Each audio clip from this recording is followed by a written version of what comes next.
شور فریاد یا نفس تو حصار سینه است، با همیشه موندن وقتی که هیچی موندنی نیست. اوج هر صدای عاشقه که شکستنی نیست. با صدا میام همه جا تو رو مینویسم، روی آینه گریه ها گونه های خیسم. ای که من اسم تو آسمون پاکه، ریشه صدا نبزش زیر پوست خاکه.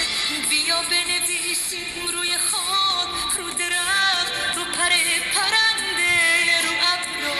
بیا بنویسیم روی برگ، روی آب، توی دفتر موج، رو دریا.